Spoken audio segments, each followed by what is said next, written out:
শায়েখ, আমি হজে ছিলাম। প্রথম দিন আমি জামারায় কঙ্কর নিক্ষেপ করেছি। এরপরে আমি হোটেলে চলে আসছি। আমার হোটেল সীসা বিন দাউদে, জামারা খুব কাছাকাছি ছিল। পরের 2 দিন আমি পাথর মারি নাই। পরে আমি শুনেছি যে পরের 2 দিন পাথর মারাও জরুরি ছিল। এখন আমার হজ হয়েছে কিনা বা আমার করণীয় কি, দয়া করে জানাবে। চিন্তা করেন, হজের সফরে একজন গিয়েছে, যাওয়ার পরে প্রথম দিন পাথর মেরে বাকি 2 দিন পাথরই নিক্ষেপ করে নাই, অথচ এই পাথর নিক্ষেপ করা ওয়াজিব। আমি অনেক সময় আপনাদের কাছে এই জন্য বলেছি, প্রিয় ভাইয়েরা, কত ভালো থাকবেন, কত ভালো খাবেন, অনেক কিছু খুঁজলেন, কিন্তু 70 বছর ধরে নামাজ পড়ে সিজদা দেওয়ার সময় 2 হাত এখন পর্যন্ত মাটির সাথে লাগায় অনেক লোক সিজদা দেয়, আছে না?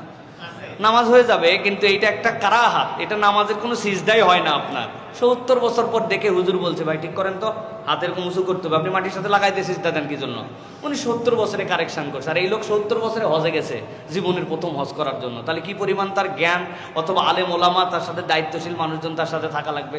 ভালো খাবার, কাছে হোটেল, ফাটাফাটি কত কিছু শুনলো, কিন্তু উনি মুআল্লিম খুঁজে পায় নাই, হজ শিখে যায় নাই, আগের দিন ব্যাগ বান্ধে উনি চলে গেছে। এই ব্যাগ বান্ধে চলে গেলে তো এরকম মিস্টেক আমাদের অনেকেরই হবে, প্রিয় ভাইয়েরা। জামারায় 3 দিন কঙ্কর নিক্ষেপ করা উজু। প্রথম দিন শুধু বড় জামারায় 60টা পাথর, পরের দিন 21টা, তারপরের দিন 21টা, রাসূলুল্লাহ সাল্লাল্লাহু আলাইহি ওয়াসাল্লাম 70টা পূর্ণ করেছেন।